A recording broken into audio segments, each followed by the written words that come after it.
celebrating 10 years of possibility. Pilot Flying J and Hallerin Hilton Hill present Anything is Possible. Today's guest, Jim Nichols.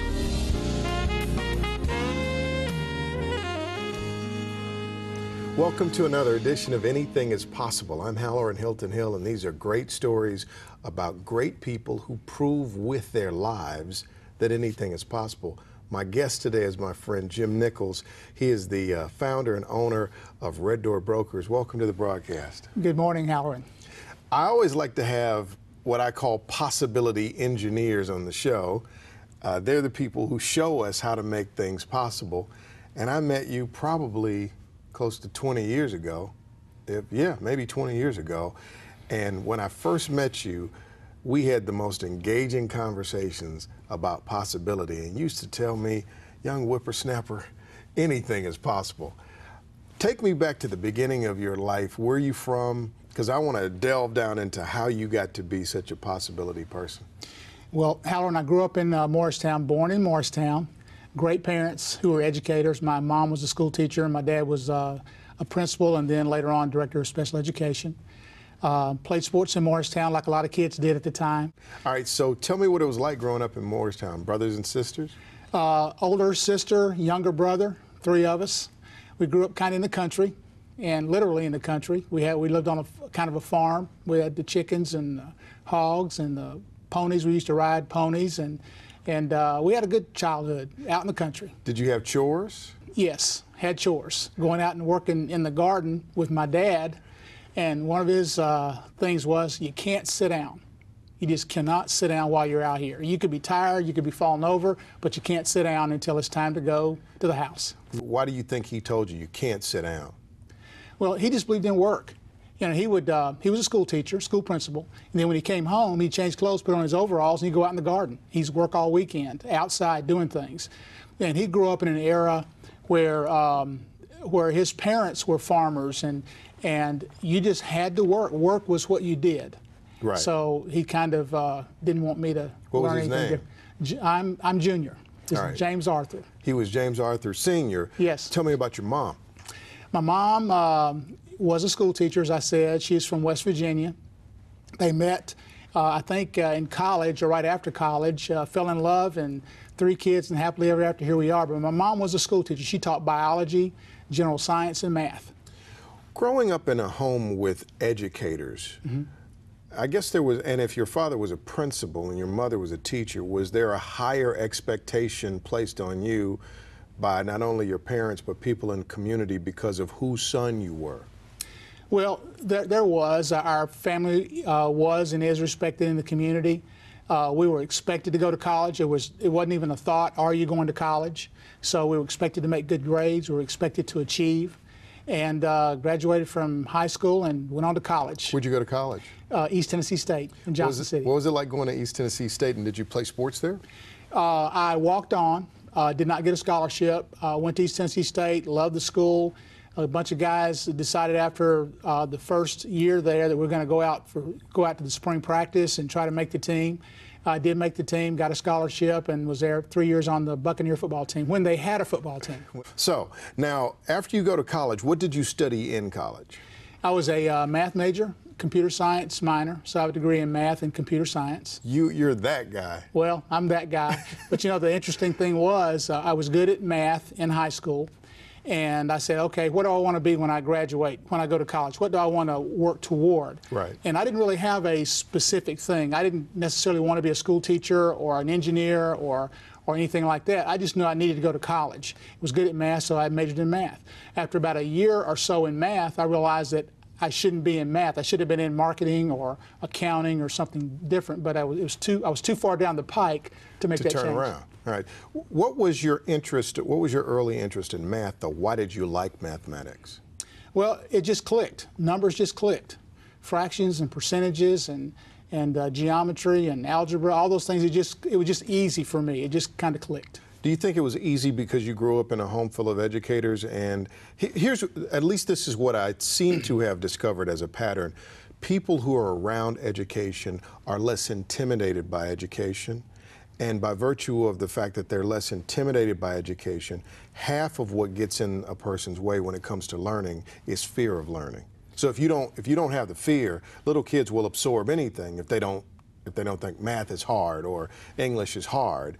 Once you declare something as hard, you limit how quickly you can progress because you spend half your time just trying to get yourself past the notion that it's hard. Do you think because you grew up in an educator's home, you never stamped math as math is hard, thus you could enjoy it? Well, I did enjoy it.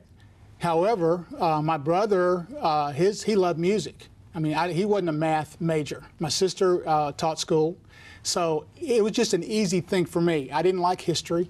I didn't like, I took the other courses, the English and the history and all the other things, the sciences, but math, it just clicked. It just clicked. And then I got into algebra and geometry and calculus, and those things just clicked for me. My guest today is Jim Nichols. He's the owner of Red Door Brokers. We'll take a break. When we come back, I'll tell you why I really wanted him at this table. This is Anything is Possible. Possibility powered by Pilot Flying J, Covenant Health, Home Federal, and the Knoxville News Sentinel. Coming up. And working in corporate America, no offense to those folks, millions and millions that are working in corporate America, but I only needed one person to tell me what to do, and that was my dad. Welcome back to Anything is Possible. My guest is Jim Nichols. So you grow up in Morristown, you go to ETSU, you major in math and computer science. So what did you end up doing with that? I ended up doing nothing with that. I graduated, and my first job out of college was in retail management with JCPenney Company as a merchandiser. So I learned the retail business, and was there about 4 years. And our first child was born. I was married my senior year in college. Our first child was born after about 3 years of marriage, and I decided that the JCPenney salary was not going to support a wife and 2 children and me, so I had to move on to greener pastures. What'd you do? I left there. I was first introduced. I have to take you back a bit. I was introduced to possibility in college. The first book I ever read, I've still got it. It cost $1.95. It was called The Magic of Thinking Big by Dave Schwartz. And that first chapter, when I read that first chapter, it all started clicking because I knew that anything was possible. Wow. It was a magic of thinking big. If you could believe it, you could achieve it. So, so I left. So moving forward 4 years after that first job, I knew that I could sell. I wanted to be a salesperson. I knew that selling was serving. So I came to Knoxville at that time and became a sales rep with a company called Lanier Business Products as a sales rep. How'd that go? It went well. I won some trips, went to Hawaii a couple of times. I was a great salesperson. I was up and down the street selling dictation systems. Wow. And after about a year and a half, became a sales manager, and then after about another couple of years became the district manager for that for the East Tennessee district, and I was there until I started my real estate career. Now, interesting thing is, you were at JCPenney, you realized I can do better. I can do better by myself, and I can use my skill set in a much more powerful way. So you move on to Lanier, and you move right up the food chain. You're a district manager. You could have stayed in that corporate lane. Why did you jump to real estate? Well, I've got, everybody has sayings or things they kind of live by. And one of those things is I have one daddy, and I respect him till he's passed on now. And I felt like I didn't need a second one. And working in corporate America, no offense to those folks, millions and millions that are working in corporate America, but I only needed one person to tell me what to do, and that was my dad. Other than that, my wife. Right. So that's the second person. Right. But besides that, it was just me. I just wanted to chart my own course, do the things that I wanted to do, when I wanted to do them, and be as successful as I could be. The interesting thing, though, is how I was a math major. Math is a science. When you start selling and when you go into business for yourself, there are no guarantees. The other part of the equation is there, but it's not kind of clear. It's not clear. Right. You have to kind of figure that out. Part of that, though, is the challenge of engineering, if you will, the possibility. I mean, it's one thing to have possibility, and then it's mapping out how to make something able to be or possible. And that's a big deal. Now, what that makes me do is rewind to your father saying, don't sit down. Keep moving, keep moving, keep moving. Do you think part of him pushing you that way gave you the stuff that entrepreneurs need? Entrepreneurs really do need the one daddy principle. They need that ability to push themselves, which is, you saw the way corporate America was pushing you and where it was pushing you. And I guess the work ethic that your father gave you, father and mother gave you, you already had the push in you. When you choose to be your own dad, you get to not only push, but you get to choose the course, the direction. Was that part of it? That was a lot of it. My dad, I never saw him do anything except the best that he could do. He was a great provider. He was a leader in the community. And I decided that if I was going to be successful, that I had to be that same type of person. And I had to chart my own course. The thing about possibility and believing is that when you believe, if you really believe that you can accomplish something, then it's going to either empower you or it's going to frighten you. It's going to scare you to death. Because if you believe in belief, if you believe that all things are possible and you're limited only by your belief, then who are you going to blame if you don't accomplish what you want to accomplish? Who are you going to blame? It's all back on your own shoulders. That doesn't mean it's going to happen today or tomorrow, but if you believe and if you chart a course and if you do the things that you should do, then you'll get there. If you think about this, a guided missile, it shoots from a naval ship, hits a target, it made thousands of mistakes along the way, but it corrected so fast you didn't know it made the mistakes and hit the target. Wow. So let me, before we go on in your story, let me just say this. One of the reasons that I love doing this show is I love learning. And I certainly love learning about possibility. And I really respect and admire people who are believers. I'm using a small b because I'm not speaking in the religious sense now, but believers. I think all leadership is born of believing. Somebody in the room that says, yes, we can. And they not only say we can, but they show you how to get it done. And it starts with the opening act of leadership is faith. So it starts with that faith. Almost 24 years ago, I moved back to Knoxville and I started over. I had lost everything. And I ran into a few people when I came back and I laid out for them my vision of what I would like to try to accomplish. And I ran into a lot of people who said, it won't happen here. I ran into you along the way, and as soon as I started talking about the possibility, your eyes lit up. And without hesitation, there wasn't even a moment of, well, you might want to, you didn't do that. You're like, good. So what are you going to do about, and immediately you were in don't sit down mode, I guess. You, in your own unique way, did two things. You affirmed me and you kind of pushed me, because every time I would see you, you would say, what are you doing about your dream? What are you working on? Well, you remember? What are you working on? That. And I wanted to, since you've been an inspiration in my life, I don't know that I've had a chance to say this to you publicly, but I wanted to thank you for not only being a possibility person, but for sowing possibility into other people. I wanted to thank you for that. Hal, I appreciate that. You know, but you were a visionary too. You are a visionary. And if you think about leadership, and if you think about vision, vision is not today. Vision is what is not. Vision is what will be. And being a leader means change. So if you're going to sit, you know, if you have a goal or a dream, you sit in the road, you'll get run over. You have to make something happen. You have to have a plan. But I believe that visionaries just go out and make things happen. They just do it. They just make it happen. We'll take a break. We'll come back and hear the rest of Jim Nichols' story. He's the owner of Red Door Brokers. And I want to hear, because you're an entrepreneur and you're taking leaps even to this day, so I want to talk about that. This is Anything is Possible.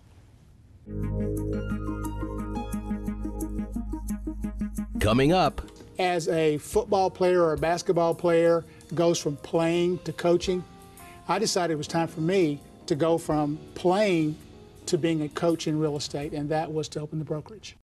Welcome back to Anything is Possible. My guest is Jim Nichols. Jim, I'm glad you're here today. Now, so you leave Lanier and you go into the real estate business, and you knew you could sell, but you hadn't been in real estate. So that was a big leap. It was.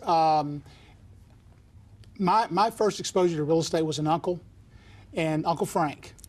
And Uncle Frank came in one day, and he was talking about some property, and I was a little kid, and I said, "Do you own the property?" He says, "No."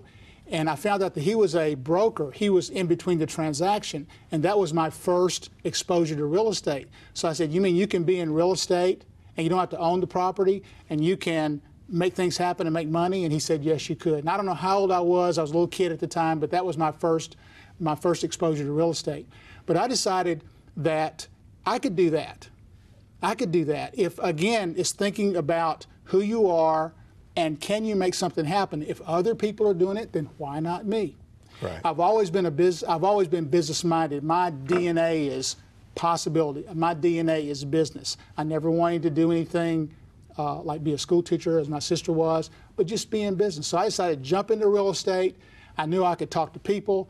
I knew I would find the properties. I knew I would put those folks together, and transactions would take place. And they did. You did well. Talk about your career in real estate, because you've been at it a long time and you've done well. In my 25th year in real estate. I've loved it. There's been ups and downs, but it's been a great, great career. And it got to the point where I needed to do something a little bit different. I still have clients. I still represent buyers and sellers. But just as a football player or a basketball player goes from playing to coaching, I decided it was time for me to go from playing to being a coach in real estate, and that was to open the brokerage. Tell me about Red Door Brokers.